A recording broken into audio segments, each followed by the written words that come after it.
This is a story I'm not proud of, mostly for my naivety. When I was in middle school and early high school, I didn't know how to talk to girls at all at school, but that's a lot of boys in middle school. I wasn't shy in general. I had friends and did normal things an 8th grader would do. I just had never kissed a girl or anything. Some of my friends at the time claimed they had already gone further than that with girls, and I was starting to feel pressure. But I was still having trouble approaching girls in that way. The mentality went from boys making fun of girls to suddenly liking them in a matter of like a year.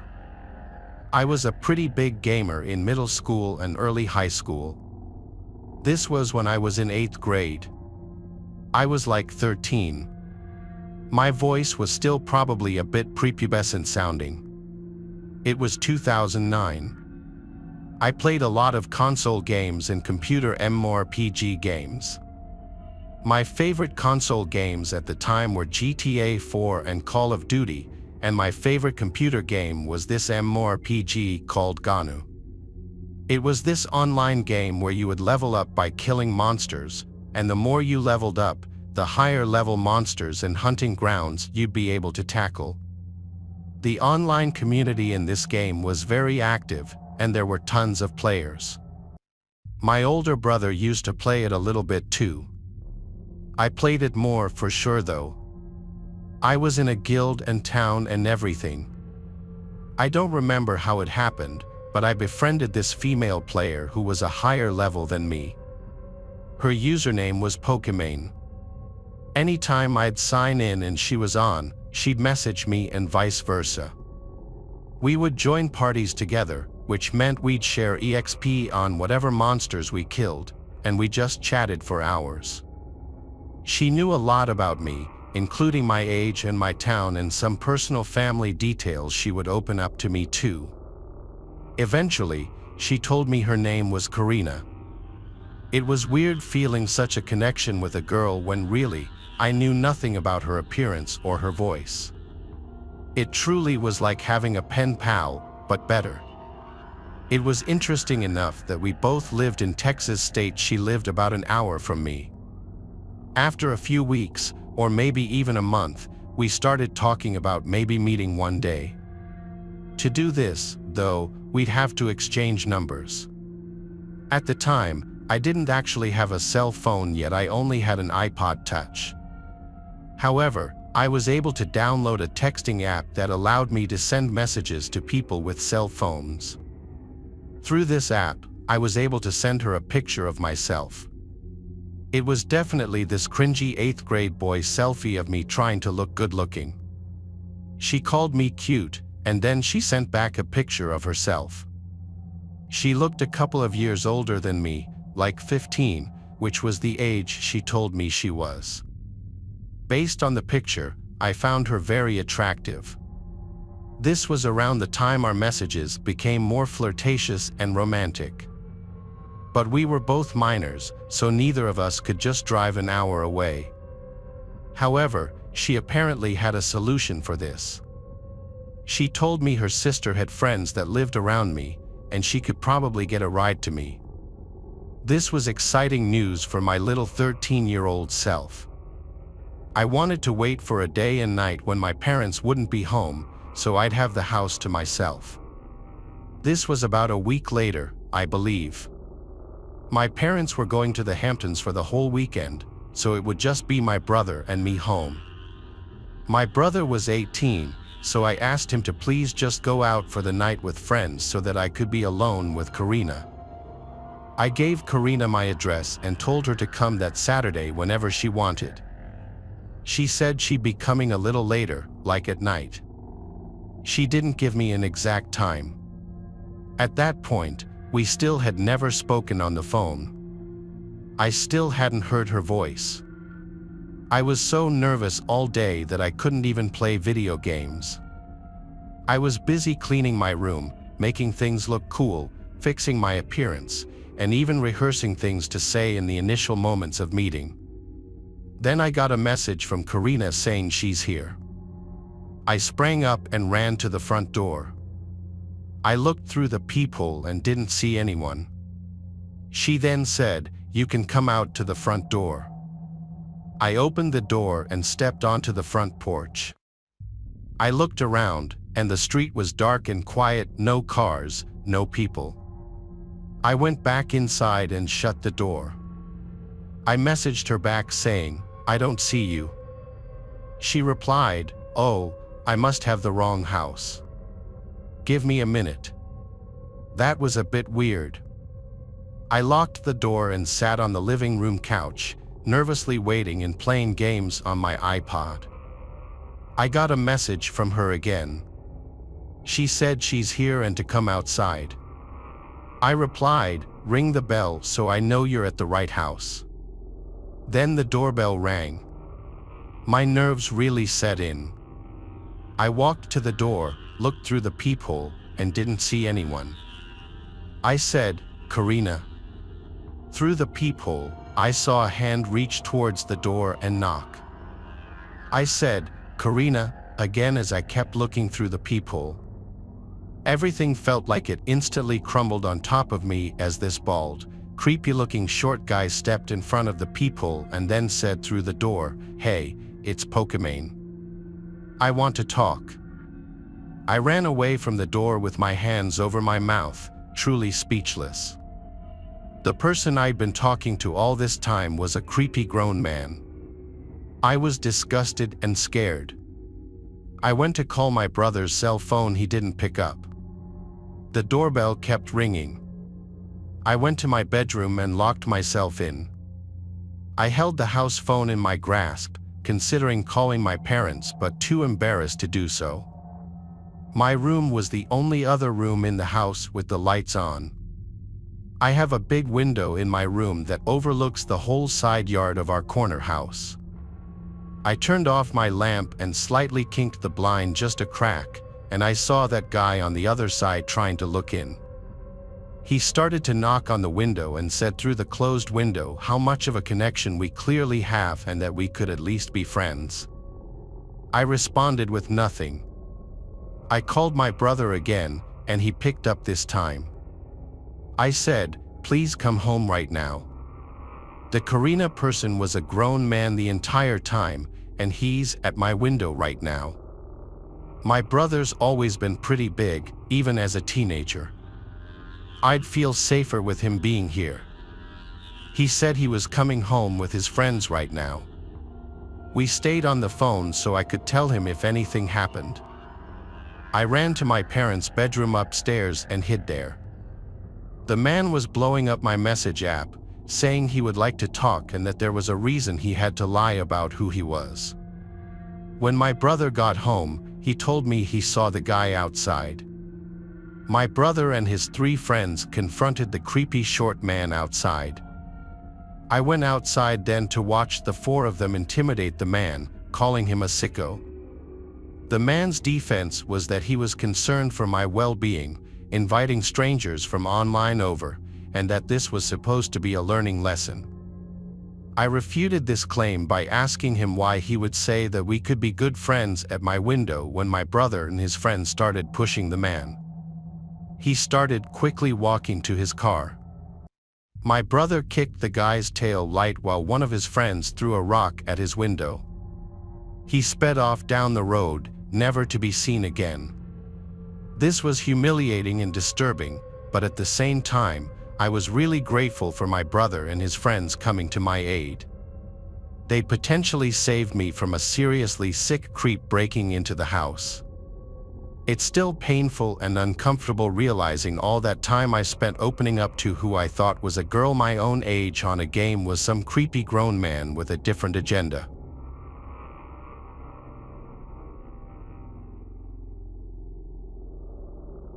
One of my favorite hobbies has always been playing video games. When I was younger, I used to do a lot of console gaming, but in recent years, I've done most of my gaming on the PC. So, I have a setup in my bedroom in the apartment that I currently live in. It's in one corner of the room opposite my bed. Several weeks ago, I was having a gaming night with a friend. We both logged on at probably a little after 8 p.m. I was at my apartment, and he was at his apartment, so we were just gaming online. We were going to go until we got tired.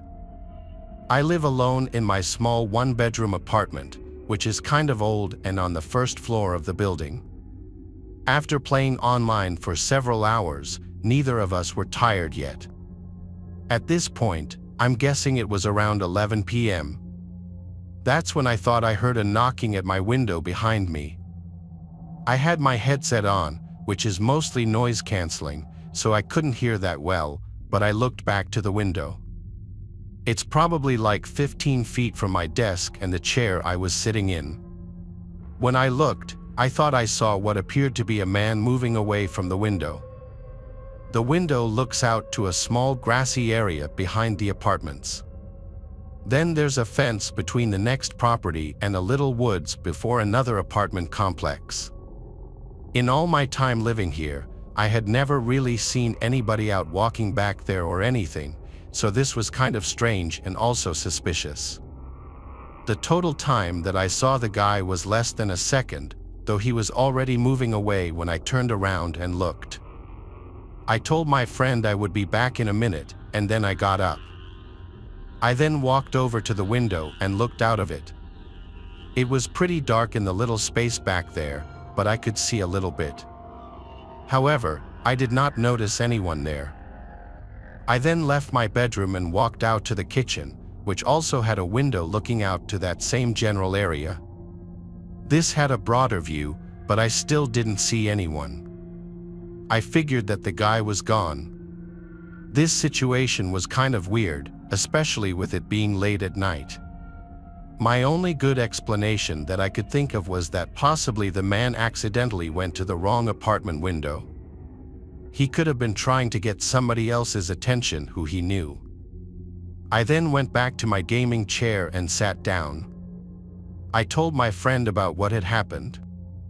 We chatted about it for a while and decided that it probably wasn't a big deal. However, probably 30 minutes after this or so, I remember looking back to the window. My headset was still on, so I don't remember if I heard anything or if I was just randomly turning around. When I did, though, I saw a man standing at the window. He was looking in.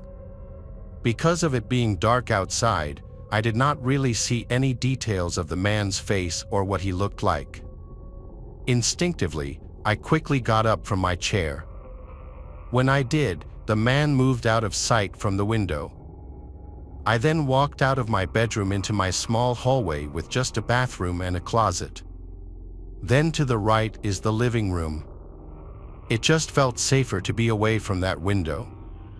Moments later, before I returned to my bedroom or really did anything, I heard a noise.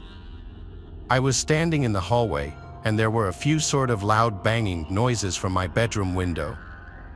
It seemed like possibly the man was going to try to break in. I heard several more loud bangs on the window, and I worried that it would break. I walked over to my door and left my apartment, going into the hallway. Then I called the police. I told them about what happened and said that I thought a man was breaking in. While I waited for the police, I went to the lobby of the apartment building near the front. I felt much better being away from my unit. The police got there minutes later. They searched my apartment and behind it. When I returned to my place, I saw that my window was actually broken and the man had gotten in. Several things were messed up. I was also missing several items. However, the man was able to escape before the police got there. At the end of the day, I was just glad that I left before he broke in. With the window being broken, I went and stayed at a friend's house for the night. The window got repaired the next day. Though I'm mad about having several of my things stolen, it was not even $100 worth of stuff. I am, however, sort of concerned that something like this will happen again. I still live in the same apartment, but luckily, nothing like this has happened since.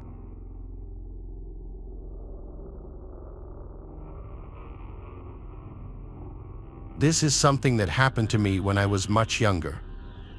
I believe I was about 11 or 12 during this time. I lived at home with my older brother and my parents. One of my favorite things to do after school most days was to unwind by playing some video games. I would go upstairs to my bedroom and start playing on my PlayStation 2 for a while. Sometimes, I would play all the way until it was time for dinner. So, one day I got home from school and went straight up to my bedroom to play some video games. Both my parents were still at work, and my brother was still at school. That's how things usually were for an hour or two after I got back on most days. I remember playing video games, and a little while in, I heard my brother getting home downstairs. The front door opened and closed, and I heard him walk inside. I thought nothing of it and I kept gaming. But about an hour later, I got a call from my mom. I had a home phone in my bedroom and saw through the caller ID that it was my mom's cell phone. When I answered, she told me that she was on her way to pick up my brother from his friend's house, and they would be home soon. My dad was going to pick up some food on the way home from work, and she wanted to know what I wanted. I told her whatever food it was that I was in the mood for that night. Then we said bye, and I hung up. It was only after ending the call that I realized it was strange that my brother was not home. If he was at a friend's house, then who had I heard entering our house? My heart started racing, and I had a terrible feeling. I carefully walked to my bedroom door and opened it up. I had never heard the person walking upstairs or near my bedroom. I didn't know where they went after entering the house. So, after not hearing or seeing anything, I left my bedroom. I quietly walked down the hallway and looked downstairs. I still saw nothing. Then I went down the stairs. Once there, I walked around the main level of the house looking. I did not see anybody, but when I was near the kitchen and kind of the front door, I heard a noise coming from the basement. It sounded like somebody was down there. I quickly ran away and went back upstairs to my bedroom. A short time after entering my room, I heard the front door to the house open and close again. At that point, I ran back downstairs. When I got to the front door, I saw what looked like a man walking away down the street. I didn't recognize him and only saw him for like 2 seconds. It might not have been the same guy who had been in the house, but I think it was. I then locked all the doors and called my parents, who then called the police. The door had been left unlocked for when my brother got home. I hadn't known he was going to a friend's house. Looking back, I can't believe it happened.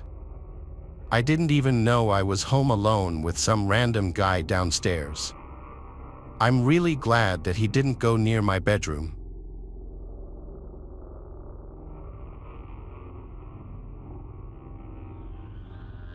At night, I like to play video games as a hobby quite a bit.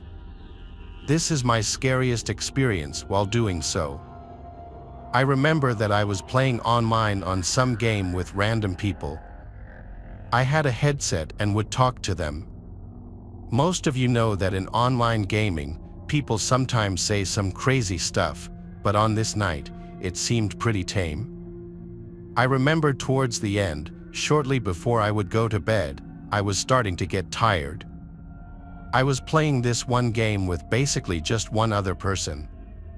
It was a man, and we were talking about the game over our headsets. During the game, I remember he asked me some somewhat personal questions. I didn't think too much of it and figured that he was just making conversation. The things he asked me were what my name was, to which I only gave my first name, and where I was from. I only told him my state, and I'm pretty sure I asked him the same questions back, but I honestly don't remember his answers. There wasn't anything really that creeped me out or anything. There were maybe a few more questions, but nothing that stood out. I remember that after a while, I got tired, and I told him that I was getting off. I do remember him asking why, and I said that I was going to bed. Afterwards, he sent me a friend request on the game, which was not a big deal. But it was either the following day or the day after that, he sent me a friend request on Facebook. I did not know it at the time, though. When I would go on Facebook, I would accept most friend requests unless it was clearly a bot. This guy appeared real, and I accepted it, not knowing who he was at all. He started to message me a short time later. I remember he said hi and asked me what I was doing and stuff as if we were friends. I asked him who he was and he responded, saying we had played video games together a few days earlier. That's when I realized this had to be the same guy. Obviously, I had no idea what the guy looked like. When I heard this, I was surprised that he had found me on Facebook. I never told him my last name or the city that I was from. It kind of creeped me out. Plus, based on the guy's page and photos, he did seem pretty weird. I decided at that point to delete him as a friend. But the day after that, the guy followed me on Instagram. He then started messaging me there. He asked me why I deleted him and sent me like 4 other messages. When I saw them, I deleted and blocked him from Instagram as well. I thought that was the end of it, but a couple of days later, I got a text message from him out of nowhere. An unknown number texted me. When I looked, I figured it was a wrong number until the texter said their name, and it was a long, angry text about how I blocked him and stuff. This creeped me out more than anything. I blocked his number and hoped that I would stop hearing from him. Obviously, I deleted him from being friends on the game as well. After this, I did stop hearing from him. I still wonder, though, how he found me. I mean, the only thing he had to go off of was my first name and state. How did he find my number? My only thought is that he possibly messaged somebody who knew me on Facebook, claiming that he was my friend and wanted to know my number or something. I never asked around, so I can't confirm it, though. Either way, it's really creepy what he did, and I'm glad that I haven't heard from him since.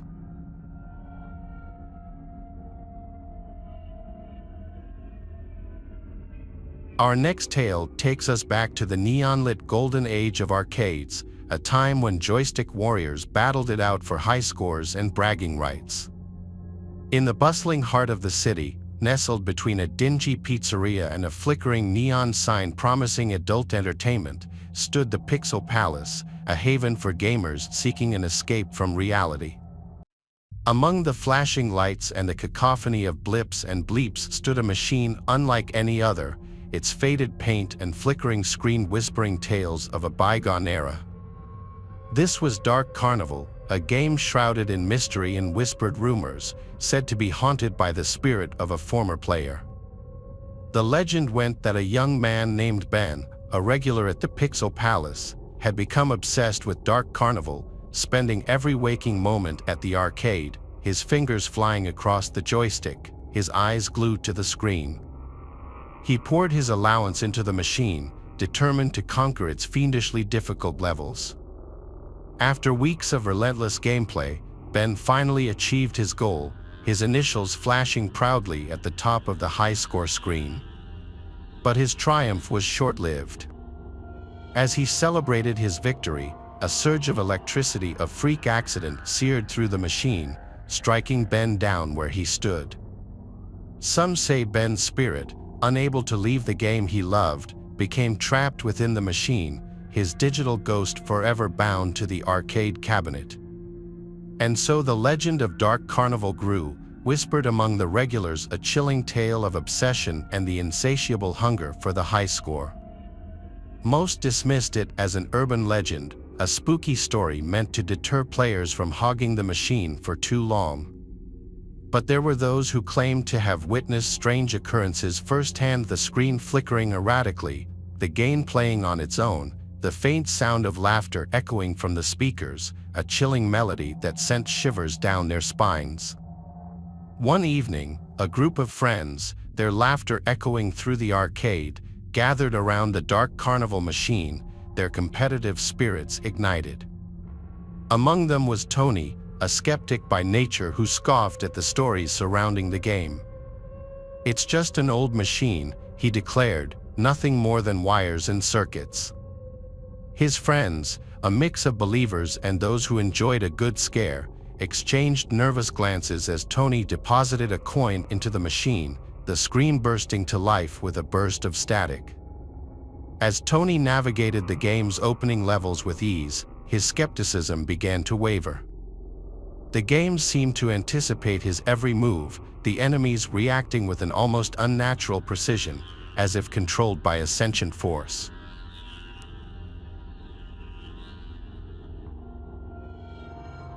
Thanks for watching the video. Subscribe to the channel and turn on notifications to watch the latest videos.